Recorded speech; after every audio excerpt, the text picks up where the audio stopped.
Samajwadi party के MLC Swami Prasad Maurya ने रामचरितमानस को लेकर जो विवादित बयान दिया है, उसके बाद सपा के अंदर से ही विरोध के स्वर भी उठने लगे हैं इस बयान को लेकर।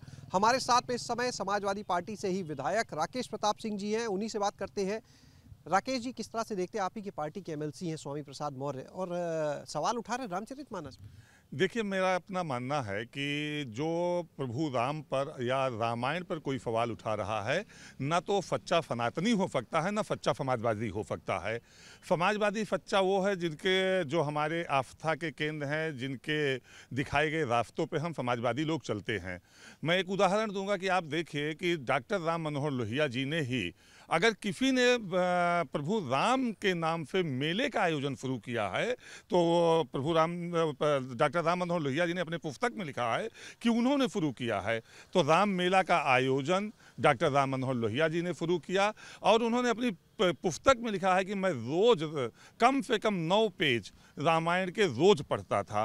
तो जब डॉक्टर राम मनोहर लोहिया जी राम को रामायण को सही मानते हैं, तो आज अगर कोई उस पर बयान दे रहा है तो कदाचित उचित नहीं है। और मैं इसकी निंदा भी करता हूं कि किसी की आस्था को ठेस पहुंचाना कदाचित उचित नहीं है। और कुछ बोलने से पहले लोगों की भावनाओं को समझ लेना चाहिए, तब अपने बयान को जारी करना चाहिए। जो भी बोला है वो बिल्कुल उचित नहीं है। आपने राम मनोहर लोहिया जी का जिक्र किया, उनके तो नाम में ही राम है।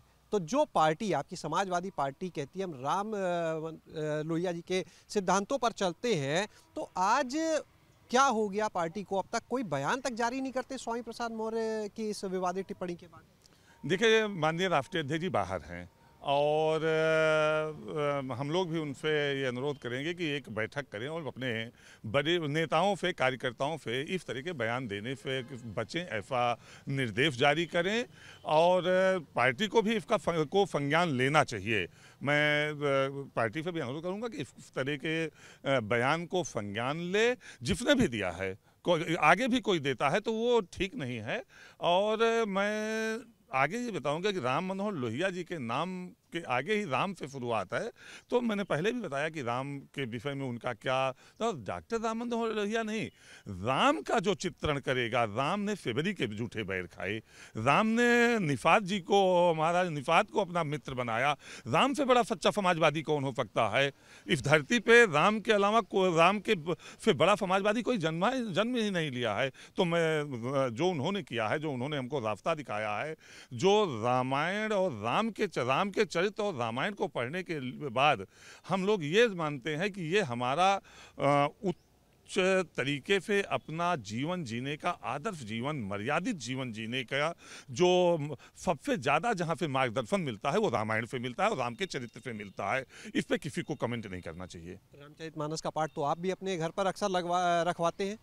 नहीं, मैं मंगल को व्रत भी रखता हूँ, हर मंगल को हनुमान जी का दर्शन भी करता हूँ, हनुमान चालीसा भी पढ़ता हूँ। और मेरे पिताजी तो रोज़ कम से कम 3 से 5 घंटे रोज़ रामायण पढ़ते हैं। उनको एक एक चौपाई कंठस्थ है। कोई बड़ा राम का वक्ता है जो धर्म से राम कथाएँ होती हैं और कहीं उसमें त्रुटि होती है तो खड़े होकर टोक देते हैं कि हाँ, आपसे गलती हो रही है।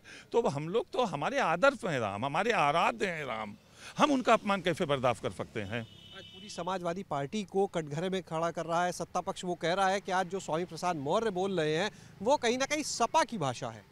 देखिए, वो सपा की भाषा नहीं, वो उनकी व्यक्तिगत अपनी सोच हो सकती है, उनका अपना व्यक्तिगत बयान हो सकता है। और मैंने पहले शब्द में ही कहा कि जो प्रभु राम पर और रामायण पे कमेंट कर रहा है, हनुमान चालीसा पे कमेंट कर रहा है, उसमें कुछ भेदभाव निकालने का प्रयास कर रहा है। ना तो वो सच्चा सनातनी है, ना वो सच्चा समाजवादी है। बात करेंगे राष्ट्रीय अध्यक्ष जी से कार्रवाई के लिए स्वामी प्रसाद मौर्य क्यों? नहीं, मैं कार्रवाई उनको स्वयं संज्ञान लेना चाहिए। हम लोग भी बात करेंगे, हम लोग मिलेंगे। और मैं अगर स्वामी प्रसाद जी ने की बात करूं तो मैं उनसे भी व्यक्तिगत मिलकर अनुरोध करूंगा कि आप वरिष्ठ नेता हैं, आपका पूरे प्रदेश नहीं देश में सम्मान है एक नेता के तौर पे, एक अपने लोगों के मददगार के नाम पर। तो इस तरह से बयान से बचना चाहिए। बहुत करोड़ों करोड़ लोगों की आस्था को, विश्वास को, जो उनको ठेस पहुँचती है, उनके भगवान के प्रति जो उनके मन में सम्मान है, भगवान के प्रति जो पूजा पाठ करते हैं, उनके हृदय को निश्चित तौर से इन तरह के बयानों से ठेस पहुंचती है। बहुत शुक्रिया। तो ये थे हमारे साथ में राकेश प्रताप सिंह जी, जिन्होंने साफ कहा कि जो भगवान राम को लेकर, रामचरितमानस को लेकर इस तरह के बयान देता है, टिप्पणी करता है, वो ना तो सनातनी हो सकता है और ना ही सच्चा समाजवादी। और राकेश जी ने कहा कि वो खुद इस बारे में राष्ट्रीय अध्यक्ष से पार्टी के ज़रूर बात करेंगे, चर्चा करेंगे और व्यक्तिगत तौर पर स्वामी प्रसाद मौर्य से भी बात करेंगे कि इस तरह का बयान कहीं से भी उचित नहीं और वो इसकी निंदा करते हैं। कैमरा सहयोगी हरिओम के साथ शैलेश अरोरा, एबीपी गंगा, लखनऊ।